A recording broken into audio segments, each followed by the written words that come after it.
And Hanamatsuri is coming up very soon, so I thought I'd maybe kind of talk a little bit about Shakyamuni Buddha and his life story very quickly and very briefly.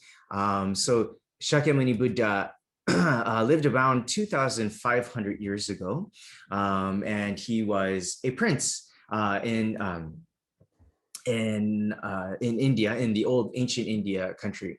And so as a prince, he was kind of coddled and raised by the King Bimbisar, King Suddhodana, to become a future king, right? And so one of the head priests kind of saw this baby when he was a baby and said, he's either going to be a very spiritually wise person, or he's going to be a very well-respected and fierce king.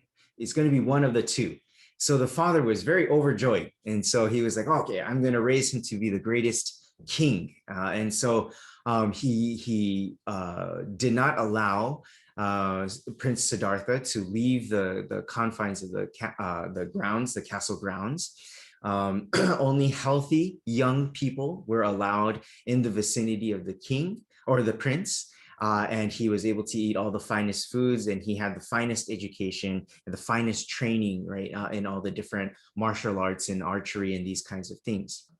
So he lived a very coddled life, but then he started to see some hardships, and he got very curious about what is outside of the palace grounds. So he kind of ventures off, right, and he takes his attendant with him, right, and we call it the four gates, right, and out of the four gates, beginning with the east gate, he sees an old person, right? And he sees that old person, and he's never seen an old person before because he's been surrounded by nothing but young, healthy people, right? So he asks his attendant, what is wrong with this guy? Why is he walking like that, right? And so the attendant tells him, this is an old person. And so Shakyamuni then says, well, is this going to happen to everybody? And he says, yes, this happens to everybody, right? The attendant explains that this old age happens to everybody, regardless of your status in life, right? And so he was taken aback by this. Siddhartha was very surprised to hear this story. And so the next day he goes out of the south gate, right? And out of the south gate, he sees a sick person, right? And then again, he asks his attendant, what is wrong with this person? Why is he acting like this? And he says, this is a sick person. And then Siddhartha says, does everybody get sick? And then the attendant says, yes, everybody gets sick at one point or another. And actually some people die from their illnesses, right? So again, Siddhartha is very surprised from this. And so then the next day he goes out of the west gate and he sees a corpse, right? And then again, he goes through the same conversation with the attendant, right? And then the next day he goes out of the north gate and he sees a holy person, a mendicant monk or ascetic practicing monk who is trying to attain liberation, right? And so he says, I will aspire to be like this person, right? And then so he goes on to leave the palace grounds, and he practices for 6 years. At the age of 29, he practices. And so he goes into the woods.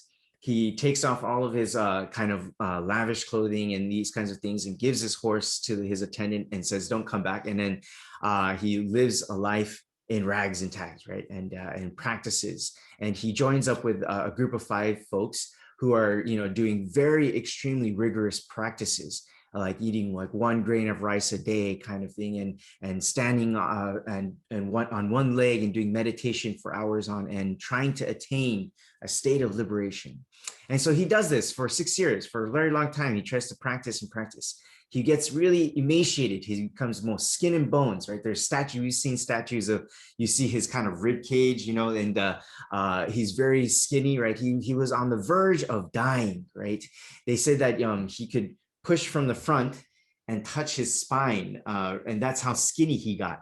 And so he was on the verge of dying, right? And eventually he hits this point of kind of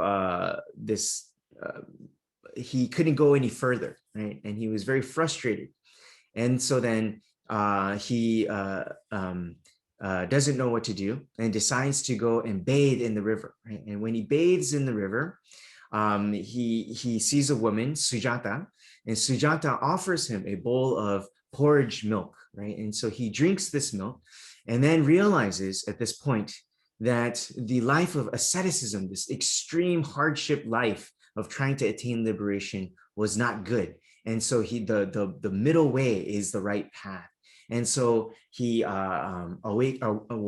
a sense awakens to this teaching of the middle way and decides to abandon these group of 5 people, and he's actually kicked out of the group. And so he goes off and does his own thing, and he goes eventually underneath a Bodhi tree and says, "I will not leave here until I attain a state of awakening."